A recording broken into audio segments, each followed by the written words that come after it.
കുട്ടികളെ നമുക്ക് ഇന്ന് നമ്മൾ പഠിക്കാൻ പോകുന്നത് principles of social case work എന്ന് പറഞ്ഞ അതിപ്രധാനമായ ഭാഗമാണ്. എസ് എ ക്വസ്റ്റ്യനാണ്. എല്ലാ പരീക്ഷയ്ക്കും ഈ ഈ ചോദ്യം ഇല്ലാത്ത പരീക്ഷകളില്ല. അപ്പോൾ അതുകൊണ്ട് തന്നെ നമ്മൾ ഏറ്റവും നന്നായിട്ട് പഠിക്കേണ്ട ഒരു ഭാഗമാണ്. ഇതൊന്ന് മനസ്സിലാക്കിയിട്ട് നമ്മളിലേക്ക് പോകാം. Okay, so what we are going to learn today is the principles of social case work. Okay, so what do you mean by principles? അതാണ് നമ്മൾ ആദ്യം മനസ്സിലാക്കണം. പ്രിൻസിപ്പിൾസ് എന്ന് പറഞ്ഞാൽ എന്താണ്? ഇത് മനസ്സിലാക്കാൻ നമുക്ക് ആദ്യം ഒരു ചെറിയ ഉദാഹരണം എടുക്കാം. നമ്മളെല്ലാം let's take an example from our daily life. Food preparation. നമ്മളെല്ലാവരും ഫുഡ് ഉണ്ടാക്കും. നമ്മളുണ്ടാക്കുന്നില്ല, ഇപ്പോൾ നമ്മുടെ വീട്ടിൽ ആളുണ്ടാക്കും, നമ്മളുണ്ടാക്കേണ്ടതാണ്. എനിവേ, ഫുഡ് ഉണ്ടാക്കുമ്പോൾ നമുക്കറിയാം ഫുഡ് ഉണ്ടാക്കേണ്ട ഇൻഗ്രീഡിയൻസ് എല്ലാം നമ്മുടെ മുമ്പിൽ വെച്ചിട്ടുണ്ട്. ഓക്കെ, പക്ഷേ നമ്മളതെല്ലാം കൂടെ വാരി ഒരു പാത്രത്തിലിട്ട് കഴിഞ്ഞിട്ട് ഇളക്കി കഴിഞ്ഞാൽ അതിന് നമുക്ക് ഫുഡ് എന്ന് പറയാൻ പറ്റില്ല. നമ്മളെന്താണ് അവസാനമായിട്ട് ഉണ്ടാക്കാൻ ഉദ്ദേശിച്ചത് അതായി മാറില്ല. Okay, so food preparation is a step by step process. Okay, കുറേ സ്റ്റെപ്പുകളിലൂടെ കടന്നു പോയാൽ അത് കൃത്യമായിട്ട് അതേ രീതിയിൽ തന്നെ ചെയ്യണം. എന്നാൽ മാത്രമേ നമുക്ക് എന്താവുള്ളൂ, നമ്മൾ ഉദ്ദേശിക്കുന്ന ഭക്ഷണമായിട്ട് മാറുള്ളൂ. ഇതൊരു ഉദാഹരണമായിട്ട് കണക്കാക്കുന്നത്. കാരണം കാര്യങ്ങൾ ചെയ്യുമ്പോൾ പ്രത്യേക രീതിയിൽ ചെയ്യണം.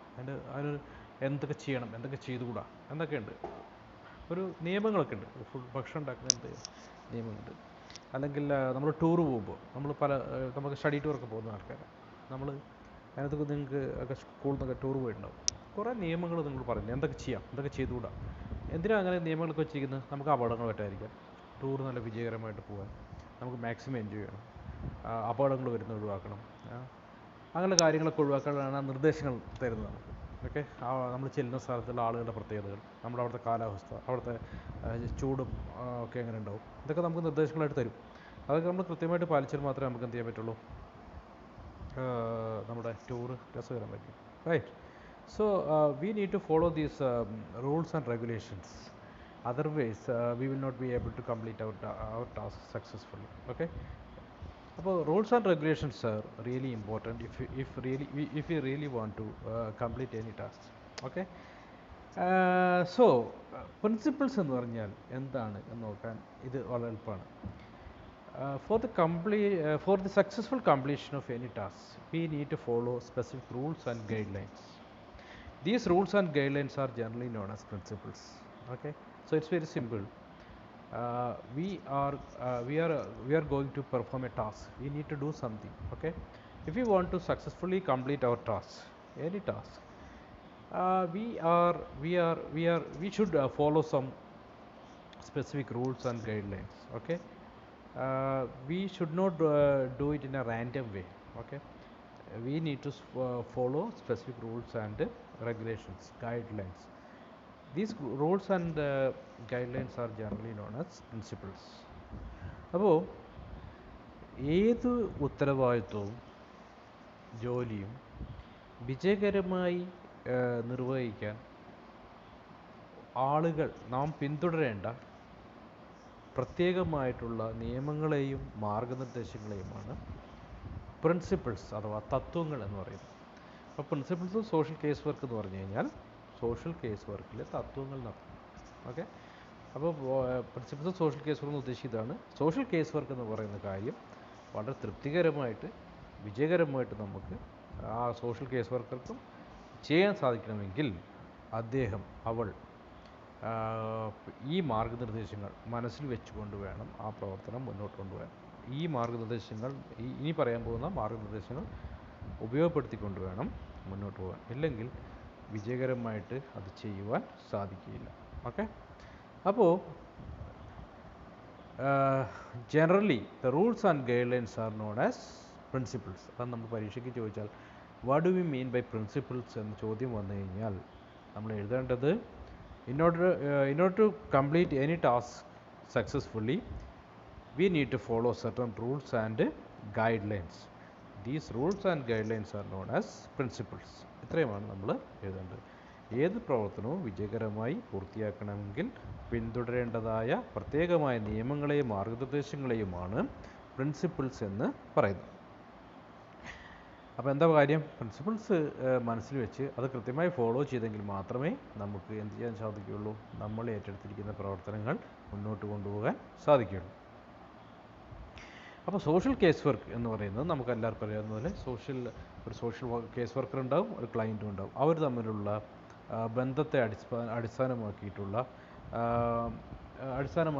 ഒരു പ്രവർത്തനമാണ്. അപ്പോൾ ഈ പ്രവർത്തനത്തിന് പിന്തുണയ്ക്കാൻ വേണ്ടിയിട്ട് കുറേ പ്രിൻസിപ്പിൾ ഉണ്ടാക്കിയിട്ടുണ്ട്, 7 എണ്ണം ഉണ്ടാക്കിയിട്ടുണ്ട്. ഓക്കെ, 7 പ്രിൻസിപ്പിളുണ്ട്. ഈ പ്രിൻസിപ്പിളുകൾ എങ്ങനെ ഉണ്ടായെന്ന് വെച്ച് കഴിഞ്ഞാൽ കുറേ വർഷങ്ങളിലായിട്ട് സോഷ്യൽ വർക്ക് ചെയ്യുന്ന ആൾക്കാർ അവരുടെ അനുഭവങ്ങളിലൂടെ, അവരുടെ തൊഴിൽപരമായ അനുഭവങ്ങളുടെ അടിസ്ഥാനത്തിൽ രൂപീകരിച്ചിട്ടുള്ളതാണ്. അതുപോലെ ഈ ഗവേഷണങ്ങളുടെയൊക്കെ ഫലമായിട്ട് രൂപപ്പെടുത്തിയെടുത്തിട്ടുള്ള സാധനങ്ങളാണ്. ഓക്കെ, അപ്പോൾ സോഷ്യൽ കേസ് വർക്ക് വിജയകരമായിരിക്കണം എന്ന് നമുക്ക് ആഗ്രഹമുണ്ടെങ്കിൽ we need to follow these principles. Okay, അതാണ് നമ്മൾ മനസ്സിലാക്കേണ്ട ഒരു കാര്യം. ഓക്കെ, പ്രിൻസിപ്പിൾസ് ഓഫ്, അപ്പോൾ നമ്മൾ പഠിക്കാൻ പോവാണ് principles of social case work. As I said earlier, this an important topic. Okay, നമ്മൾ ഇത് ഫസ്റ്റ് ഇയറിൽ പ്രിൻസിപ്പിൾസ് ഓഫ് സോഷ്യൽ വർക്ക് പഠിച്ചിട്ടുണ്ട്. അതുമായിട്ട് സാമ്യമുള്ള സാധനമാണിത്. ഇതിനകത്ത് ഉള്ള കുറേ എണ്ണം അതേപോലെ ഇതിനകത്ത് വരുന്നുണ്ട്, അതിനകത്ത് ഇല്ലാത്തതും ഇതിനകത്തുണ്ട്. ഓക്കെ, അപ്പോൾ അതുകൊണ്ട് തന്നെ അങ്ങോട്ടും ഇങ്ങോട്ടും മാറിപ്പോകാനുള്ള സാധ്യതയുണ്ട്. അത് നമ്മൾ മറക്കരുത്. അത് നമ്മുടെ മനസ്സിൽ വെച്ചുകൊണ്ട് നമുക്ക് എന്ത് ചെയ്യണം, ഇത് പഠിക്കണം. ഓക്കെ, അപ്പോൾ നമ്മൾ പഠിക്കാൻ പോവാണ് എന്താണ് principles of social case work. നമുക്ക് ഒന്നാമത്തെ പ്രിൻസിപ്പിളിലേക്ക് പോകാം. ഓക്കെ, ഒന്നാമത്തെ പ്രിൻസിപ്പിളിൻ്റെ പേര് principle of individualisation. Principle of individualisation എന്ന് പറയും. പ്രിൻസിപ്പിൾ എന്ന് പറഞ്ഞാൽ തത്വം എന്നർത്ഥം മലയാളത്തിൽ. ഇൻഡിവിജ്വലൈസേഷന് വ്യക്തിവൽക്കരണം എന്നൊക്കെ നമുക്ക് മലയാളത്തിലാക്കാൻ പറ്റും. നമ്മളെന്തായാലും ആ പേര് തത്വം ഇംഗ്ലീഷ് തന്നെ പഠിക്കുന്നുള്ളൂ. Principle of individualisation. ഓക്കെ, അപ്പോൾ നമുക്ക് നിങ്ങളുടെ സ്ക്രീനിൽ ഒരു ചിത്രം കാണാം. ആ ചിത്രം നമുക്ക് ആ ഐഡിയ മനസ്സിലാക്കാൻ വേണ്ട. 2 പെൺകുട്ടികൾ, അവരുടെ പേര് രണ്ടാമെന്ന് ചോദിച്ചു. 2 പേരാണ് അവർ ചോദിച്ചത്. പക്ഷേ അവരെ നമ്മൾ 2 സ്ഥലത്ത് വെച്ച് എന്താ നമുക്ക് തിരിച്ചറിയാൻ പറ്റില്ല. ഓക്കെ, അത്രയും സാമ്യമുള്ള 2 കുട്ടികളാണ്. ഓക്കെ, ആ ചിത്രത്തിൻ്റെ സിഗ്നിഫിക്കൻസ് എന്താണെന്ന് നമുക്ക് ഈ തത്വം പഠിക്കുമ്പോൾ മനസ്സിലാവും. പ്രിൻസിപ്പിൾ ഓഫ് ഇൻഡിവിജ്വലൈസേഷൻ എന്താണ് പറയുന്നത്? ഇതാണ് പറയുന്നത്: no two persons are alike in qualities and traits. Their problems may be similar, but the causes of the problem and the ability to handle it differs from individual to individual. Therefore, each individual client should be treated as a human being with a personal difference. Thus, the inherent worth and dignity of the individual must be respected, considering her uniqueness. അപ്പോൾ അവിടെ uniqueness എന്നൊക്കെ വാക്കുണ്ട്, നമ്മൾ അതിലേക്ക് വരും. Okay, അപ്പോൾ ഇത്ര എന്താണ് പറഞ്ഞത് നമുക്ക് ആദ്യം ഒന്ന് മനസ്സിലാക്കാൻ ശ്രമിക്കാം. No 2 persons are alike in qualities and traits. ഈ ഭൂമിയിലുള്ള വ്യക്തികളെയൊക്കെ എടുത്തു നോക്കിക്കഴിഞ്ഞാൽ 2 വ്യക്തി, കുറേ ഇഷ്ടം പോലെ വ്യക്തികളുണ്ടാകും, കോടിക്കണക്കിന് മനുഷ്യരുണ്ട്. 2 വ്യക്തികൾ നമ്മൾ എടുത്തു കഴിഞ്ഞാൽ അവർ ഗുണങ്ങളുടെ കാര്യത്തിലോ ലക്ഷണങ്ങളുടെ കാര്യത്തിലോ ശീലങ്ങളുടെ കാര്യത്തിലോ ഒരുപോലെ ആയിരിക്കില്ല. ഓക്കെ, അവരുടെയൊക്കെ ക്വാളിറ്റി വ്യത്യസ്തമായിരിക്കും, വ്യത്യസ്തമായ ക്വാളിറ്റീസ് ഉള്ള മനുഷ്യന്മാരായിരിക്കും. അപ്പോൾ 2 മനുഷ്യർ ഒരേപോലെയാണ് നമുക്ക് ഒരിക്കലും പറയാൻ പറ്റില്ല. ഏതാണ്ട് 7 ബില്യണിലധികം മനുഷ്യർ ഭൂമിയിലുണ്ട്. അതിൽ ഏതെങ്കിലും 2 മനുഷ്യർ എടുത്തിട്ട് അവർ ഒരേപോലെയാണ് എന്ന് നമ്മൾ പറയുന്നത് ഒരിക്കലും ശരിയായിരിക്കില്ല. കാരണം എന്ന് വെച്ചാൽ എല്ലാ മനുഷ്യരുടെയും ക്വാളിറ്റീസിൽ വ്യത്യാസം ഉണ്ടായിരിക്കും. നമ്മൾ വ്യക്തികളെ മനസ്സിലാക്കുന്ന സമയത്ത് their problems may be similar, but the cause of the problem and ability to handle it differ from individual to individual. അത് നമ്മൾ മനസ്സിലാക്കേണ്ട കാര്യമാണ്. 2 വ്യക്തികൾക്ക് ഒരേപോലെയുള്ള സമാന സ്വഭാവമുള്ള പ്രശ്നങ്ങൾ ഉണ്ടാവാം, പക്ഷേ ആ പ്രോബ്ലത്തിൻ്റെ പിന്നിലുള്ള കാരണങ്ങളും അത് കൈകാര്യം ചെയ്യാനുള്ള കഴിവും വ്യക്തികളിൽ നിന്ന് മാറുന്നതിനനുസരിച്ച് മാറിക്കൊണ്ടിരിക്കും. ഉദാഹരണത്തിന് 2 വ്യക്തികളെടുക്കുക, അതിൽ അവർക്ക് 2 പേർക്കും ഒരേപോലത്തെ പ്രശ്നങ്ങളാണ്. they are facing similar type of problems. Okay, so but what we should keep in mind is the cause of the problem must be different for different persons. ഈ 2 വ്യക്തികൾക്കും ഒരേപോലുള്ള പ്രശ്നങ്ങളാണ് എന്നതുകൊണ്ട് അവരുടെ പ്രശ്നത്തിന് പിന്നുള്ള കാരണം ഒരേപോലെയാണെന്ന് നമുക്ക് പറയാൻ പറ്റില്ല. വേറെ വ്യത്യസ്തമായ കാരണങ്ങളായിരിക്കും. ഒരു ക്ലാസ്സിൽ 2 കുട്ടികളുണ്ട്, 2 പേർക്കും പഠനത്തിൽ ശ്രദ്ധിക്കാൻ കഴിയുന്നില്ല എന്നതാണ് പ്രശ്നം എന്ന് വിചാരിക്കും. എന്നിരുന്നാൽ പക്ഷേ അതിന് കാരണങ്ങൾ വ്യത്യസ്തമായിരിക്കും. ചിലപ്പോൾ ആദ്യത്തെ കുട്ടിയുടെ പ്രശ്നം എന്ന് വെച്ചാൽ വീട്ടിൽ എപ്പോഴും അച്ഛനും അമ്മയും തമ്മിൽ വഴക്കായതുകൊണ്ട് സംഘർഷമാണ്. അതുകൊണ്ട് തന്നെ എന്ത് ചെയ്യാൻ പറ്റുന്നില്ല, പഠനത്തിൽ ശ്രദ്ധിക്കാൻ പറ്റുന്നില്ല എന്നായിരിക്കാം ഒരു കുട്ടിയുടെ പ്രശ്നം. മറ്റേ കുട്ടിയുടെ പ്രശ്നം എന്ന് വെച്ചാൽ പഠിപ്പിക്കുന്ന അധ്യാപകൻ പറയുന്ന കാര്യങ്ങൾ മനസ്സിലാക്കാൻ കഴിയാത്തതുകൊണ്ടായിരിക്കും, അതിനോട് റിലേറ്റ് ചെയ്യാൻ കഴിയാത്തതുകൊണ്ടായിരിക്കും രണ്ടാമത്തെ കുട്ടിയുടെ പ്രശ്നം. അപ്പോൾ രണ്ട് കുട്ടികളുടെയും പ്രശ്നം ഒരു പ്രത്യേക വിഷയം മനസ്സിലാക്കാൻ കഴിയുന്നില്ല എന്നുള്ളതാണ്. പക്ഷേ അതിന് പിന്നിലുള്ള കാരണങ്ങൾ ഒരേപോലെയല്ല. പിന്നെ മനസ്സിലാക്കേണ്ട വേറൊരു കാര്യം, ഈ പ്രശ്നം പരിഹരിക്കണമല്ലോ, അതിനുള്ള കഴിവും ആളുകൾക്ക് വ്യത്യസ്തമായിരിക്കും. ചില ആളുകൾക്ക് അത് സ്വയം പരിഹരിക്കാൻ പറ്റും. അവരുടെ തന്നെ ഉള്ളിലുള്ള കഴിവുകളൊക്കെ ഉപയോഗപ്പെടുത്തിക്കൊണ്ട് അവർ നേരിടുന്ന പ്രശ്നങ്ങൾ സ്വയം പരിഹരിക്കാൻ ആളുകൾക്ക് സാധിക്കും. പക്ഷേ ചില ആളുകൾക്ക് അങ്ങനെ കഴിയണമെന്നില്ല. ഓക്കെ, ഒരു പ്രശ്നം പരിഹരിക്കാനുള്ള കഴിവും ആളുകൾ തമ്മിൽ ഇൻഡിവിജ്വൽസിനനുസരിച്ച് മാറിക്കൊണ്ടിരിക്കും.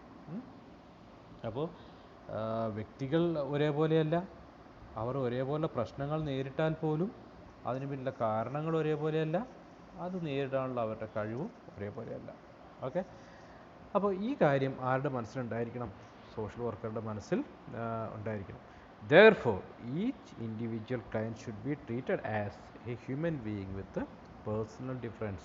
അപ്പോൾ അതുകൊണ്ട് തന്നെ ഓരോ വ്യക്തിയെയും സോഷ്യൽ വർക്കർ വ്യക്തിപരമായ വ്യത്യാസങ്ങളുള്ള മനുഷ്യരായിട്ട് കണ്ടുകൊണ്ട് വേണം പരിഗണിക്കാൻ. അപ്പോൾ തൻ്റെ മുന്നിൽ വരുന്ന എല്ലാ വ്യക്തികളും ഒരേപോലെയാണ് എന്ന ധാരണയോടെ സോഷ്യൽ കേസ് വർക്കർ പെരുമാറാൻ പാടില്ല. തൻ്റെ അടുത്തേക്ക് വരുന്ന ഓരോ വ്യക്തിയും വ്യക്തിപരമായ ഒരുപാട് വ്യത്യാസങ്ങളുള്ള മനുഷ്യരാണ് എന്ന ധാരണ മനസ്സിൽ വെച്ചുകൊണ്ട് വേണം സോഷ്യൽ കേസ് വർക്കർ പെരുമാറാൻ.